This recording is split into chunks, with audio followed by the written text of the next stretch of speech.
19वीं शताब्दी के मध्य तक भारत में ब्रिटिश ईस्ट इंडिया कंपनी का प्रभाव अत्यंत तेजी से बढ़ चुका था।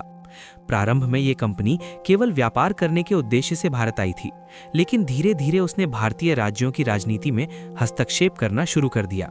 कई युद्धों और कूटनीतिक चालों के माध्यम से कंपनी ने भारत के बड़े हिस्सों पर नियंत्रण स्थापित कर लिया। इस प्रक्रिया ने भारतीय समाज और राजनीति में गहरे परिवर्तन पैदा किए। 18वीं और 19वीं शताब्दी के दौरान कंपनी की नीतियां कई भारतीय शासकों और जनता के लिए असंतोष का कारण बनने लगी। कई राज्यों को विभिन्न राजनीतिक बहानों के आधार पर अपने नियंत्रण में ले लिया गया। विशेष रूप से डॉक्ट्रिन ऑफ लैप्स जैसी नीति के माध्यम से उन राज्यों को कंपनी के अधीन कर लिया जाता था जहां शासक का कोई प्रत्यक्ष उत्तराधिकारी नहीं होता था। इस नीति के कारण कई राज्यों की स्वतंत्रता समाप्त हो गई। इन्हीं परिस्थितियों में भारत के विभिन्न हिस्सों में असंतोष बढ़ने लगा। सैनिकों, किसानों, कारीगरों और कई शासकों के बीच ये भावना फैलने लगी कि कंपनी की नीतियां उनके अधिकारों और परंपराओं के लिए खतरा बन रही हैं। इसी बढ़ते असंतोष ने अंततः 1857 में एक बड़े विद्रोह का रूप ले लिया। 1857 का ये संघर्ष भारतीय इतिहास की एक अत्यंत महत्वपूर्ण घटना माना जाता है।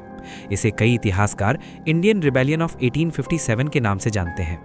ये विद्रोह केवल एक सैन्य विद्रोह नहीं था, बल्कि इसमें समाज के कई वर्गों ने भाग लिया था। इस विद्रोह की शुरुआत उत्तर भारत के एक महत्वपूर्ण सैन्य केंद्र से हुई, मीरठ। यहाँ तैनात सैनिकों के बीच असंतोष पहले से ही बढ़ रहा था। सैनिकों को यह महसूस होने लगा था कि कंपनी उनके धार्मिक विश्वासों और सामाजिक परंपराओं का सम्मान नहीं कर रही है। विद्रोह का एक तत्काल कारण नई एनफील्ड राइफल के कारतूसों से जुड़ा था।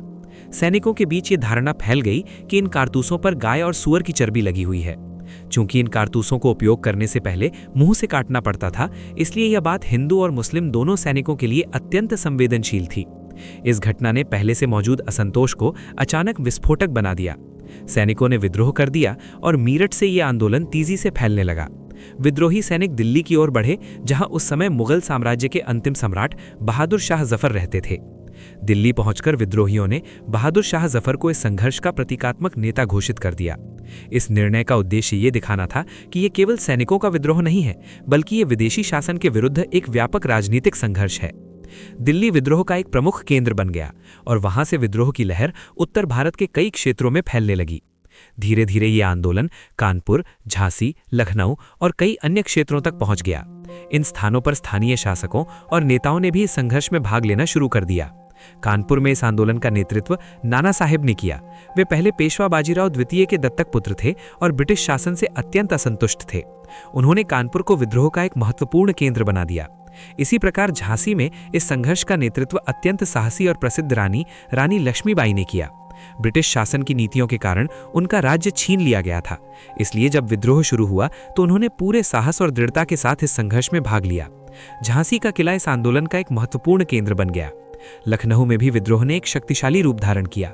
यहाँ के नवाब के समर्थकों और स्थानीय नेताओं ने ब्रिटिश शासन के विरुद्ध संघर्ष शुरू कर दिया। इस क्षेत्र में भी लंबे समय तक भीषण युद्ध होते रहे। अवध क्षेत्र पहले ही ब्रिटिश शासन की नीतियों से अत्यंत प्रभावित हो चुका था, इसलिए वहां के लोगों में असंतोष पहले से मौजूद था। इस विद्रोह की एक महत्वपूर्ण विशेषता ये थी कि इसमें समाज के विभिन्न वर्गों ने भाग लिया। सैनिकों के साथ साथ किसानों, कारीगरों और कई स्थानीय शासकों ने भी इस आंदोलन का समर्थन किया। इस कारण यह संघर्ष केवल एक सैन्य विद्रोह नहीं रहा, बल्कि धीरे धीरे एक व्यापक सामाजिक और राजनीतिक आंदोलन बन गया। हालांकि विद्रोहियों के पास साहस और उत्साह की कमी नहीं थी, लेकिन उनके सामने कई चुनौतियां भी थीं। सबसे बड़ी समस्या ये थी कि उनके पास एक संगठित और केंद्रीयकृत नेतृत्व नहीं था। विभिन्न क्षेत्रों में अलग अलग नेता इस संघर्ष का नेतृत्व कर रहे थे, लेकिन उनके बीच समन्वय सीमित था। दूसरी ओर ब्रिटिश ईस्ट इंडिया कंपनी के पास एक संगठित सैन्य शक्ति और बेहतर संसाधन थे। धीरे धीरे कंपनी ने अपनी सेना को पुनर्गठित करना शुरू किया और विद्रोह को दबाने के लिए व्यापक अभियान चलाया। इसके बावजूद कई स्थानों पर विद्रोहियों ने अत्यंत साहस और दृढ़ता के साथ संघर्ष किया। यह संघर्ष कई महीनों तक चलता रहा और इसने पूरे उत्तर भारत की राजनीतिक स्थिति को बदल कर रख दिया। 1857 का संघर्ष अब अपने सबसे उग्र और निर्णायक चरण में प्रवेश कर चुका था। उत्तर भारत के कई क्षेत्रों में विद्रोह फैल चुका था और कई स्थानों पर ब्रिटिश सत्ता को गंभीर चुनौती मिल रही थी। विद्रोहियों ने यह महसूस कर लिया था कि यह केवल एक क्षणिक विद्रोह नहीं है, बल्कि यह एक लंबा और कठिन संघर्ष बनने वाला है। इसी कारण कई नेताओं और सैनिकों ने पूरी शक्ति के साथ इस आंदोलन को आगे बढ़ाने का प्रयास किया। दिल्ली इस संघर्ष का सबसे महत्वपूर्ण केंद्र बन चुका था। जब विद्रोही सैनिकों ने दिल्ली पर नियंत्रण स्थापित किया और बहादुर शाह जफर को इस आंदोलन का प्रतीकात्मक नेता बनाया, तब ये विद्रोह एक बड़े राजनैतिक रूप में बदल गया। दिल्ली में कई महीनों तक संघर्ष चलता रहा और ब्रिटिश सेना ने इस शहर को पुनः अपने नियंत्रण में लेने के लिए भारी सैन्य शक्ति का उपयोग किया। दिल्ली के अतिरिक्त कई अन्य क्षेत्रों में भी भीषण युद्ध हुए। कानपुर में विद्रोह का नेतृत्व नाना साहेब कर रहे थे। उन्होंने ब्रिटिश सेना के विरुद्ध कई महत्वपूर्ण युद्ध लड़े और इस क्षेत्र को विद्रोह का एक प्रमुख केंद्र बना दिया। कानपुर की घटनाएं इस संघर्ष के सबसे नाटकीय और निर्णायक अध्यायों में से एक मानी जाती हैं। इसी प्रकार मध्य भारत में रानी लक्ष्मीबाई ने अद्भुत साहस का परिचय दिया। झांसी का किला लंबे समय तक संघर्ष का केंद्र बना रहा। जब ब्रिटिश सेना ने झांसी पर हमला किया, तब रानी लक्ष्मीबाई ने अत्यंत वीरता के साथ उसका सामना किया। बाद में उन्होंने अपने सहयोगियों के साथ मिलकर संघर्ष जारी रखा और ग्वालियर क्षेत्र तक अपनी सैन्य गतिविधियों को आगे बढ़ाया। लखनऊ भी इस विद्रोह का एक प्रमुख केंद्र बन गया। यहाँ अवध के समर्थकों और स्थानीय नेताओं ने ब्रिटिश शासन के विरुद्ध लंबा संघर्ष किया। इस क्षेत्र में कई महीनों तक युद्ध चलता रहा और दोनों पक्षों को भारी नुकसान उठाना पड़ा।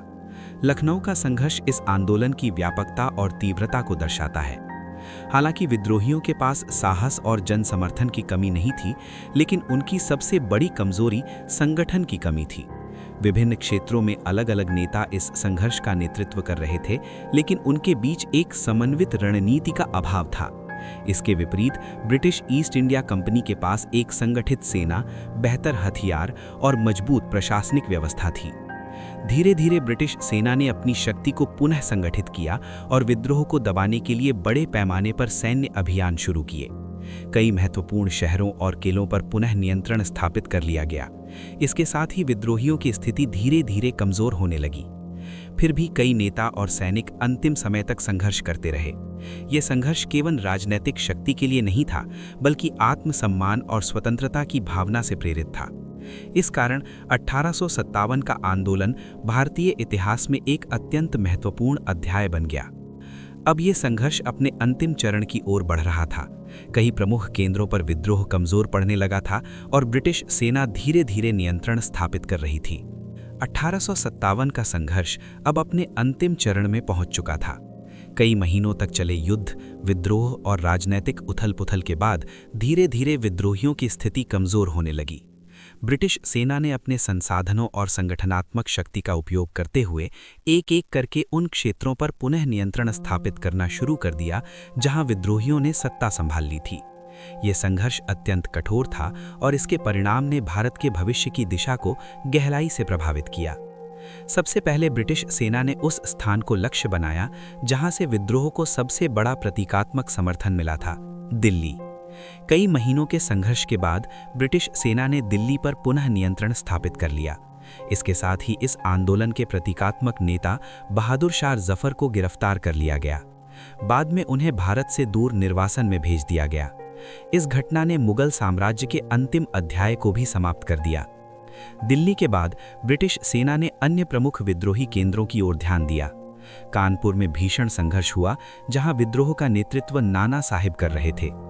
अंततः ब्रिटिश सेना ने इस क्षेत्र पर भी पुनः नियंत्रण स्थापित कर लिया। नाना साहेब बाद में इतिहास के रहस्यमय पात्रों में से एक बन गए, क्योंकि उनके अंतिम जीवन के बारे में निश्चित जानकारी उपलब्ध नहीं है। मध्य भारत में रानी लक्ष्मीबाई ने अंतिम समय तक अत्यंत साहस के साथ संघर्ष किया। झांसी और ग्वालियर के युद्धों में उन्होंने अद्भुत वीरता का प्रदर्शन किया। अंततः युद्ध के दौरान वे वीर गति को प्राप्त हुईं, लेकिन उनका साहस और नेतृत्व भारतीय इतिहास में स्वतंत्रता और संघर्ष के प्रतीक के रूप में स्थापित हो गया। लखनऊ और अवध क्षेत्र में भी लंबे समय तक संघर्ष चलता रहा। यहाँ के स्थानीय नेताओं और सैनिकों ने ब्रिटिश सेना का कड़ा मुकाबला किया, लेकिन धीरे धीरे ब्रिटिश शक्ति के सामने ये विद्रोह कमजोर पड़ने लगा। अंततः इन क्षेत्रों पर भी ब्रिटिश नियंत्रण स्थापित हो गया। हालांकि 1857 का विद्रोह सैन्य दृष्टि से सफल नहीं हो पाया, लेकिन इसका प्रभाव अत्यंत गहरा और दूरगामी था। इस संघर्ष ने यह स्पष्ट कर दिया कि भारत की जनता और कई शासक ब्रिटिश शासन से असंतुष्ट थे और विदेशी शासन के विरुद्ध संघर्ष की भावना समाज में मौजूद थी। इस विद्रोह के बाद ब्रिटिश शासन ने भारत की प्रशासनिक व्यवस्था में बड़े परिवर्तन किए। सबसे महत्वपूर्ण परिवर्तन ये हुआ कि ब्रिटिश ईस्ट इंडिया कंपनी का शासन समाप्त कर दिया गया। इसके बाद भारत सीधे ब्रिटिश क्राउन के अधीन आ गया। इस प्रकार भारत में औपनिवेशिक शासन का एक नया चरण शुरू हुआ। 1857 का संघर्ष भारतीय इतिहास में कई नामों से जाना जाता है। कुछ इतिहासकार इसे सैनिक विद्रोह कहते हैं, जबकि कई इसे भारत का पहला स्वतंत्रता संग्राम मानते हैं। ये घटना भारतीय राष्ट्रीय चेतना के विकास में अत्यंत महत्वपूर्ण सिद्ध हुई। इस संघर्ष ने भविष्य के स्वतंत्रता आंदोलनों को भी प्रेरित किया। बाद के वर्षों में अनेक राष्ट्रीय नेताओं और आंदोलनों ने 1857 के वीरों को प्रेरणा के स्रोत के रूप में देखा। इस प्रकार ये विद्रोह केवल एक ऐतिहासिक घटना नहीं रहा, बल्कि ये भारतीय स्वतंत्रता की लंबी यात्रा का प्रारंभिक अध्याय बन गया। अंततः अंग्रेजों के विरुद्ध पहला संग्राम हमें ये समझाता है कि इतिहास में ऐसे क्षण आते हैं जब समाज की विभिन्न शक्तियां एक साथ मिलकर परिवर्तन की दिशा में कदम उठाती हैं। भले ही उस समय सफलता न मिले, लेकिन ऐसे संघर्ष भविष्य के आंदोलनों की नींव बन जाते हैं और आने वाली पीढ़ियों को प्रेरणा देते रहते हैं।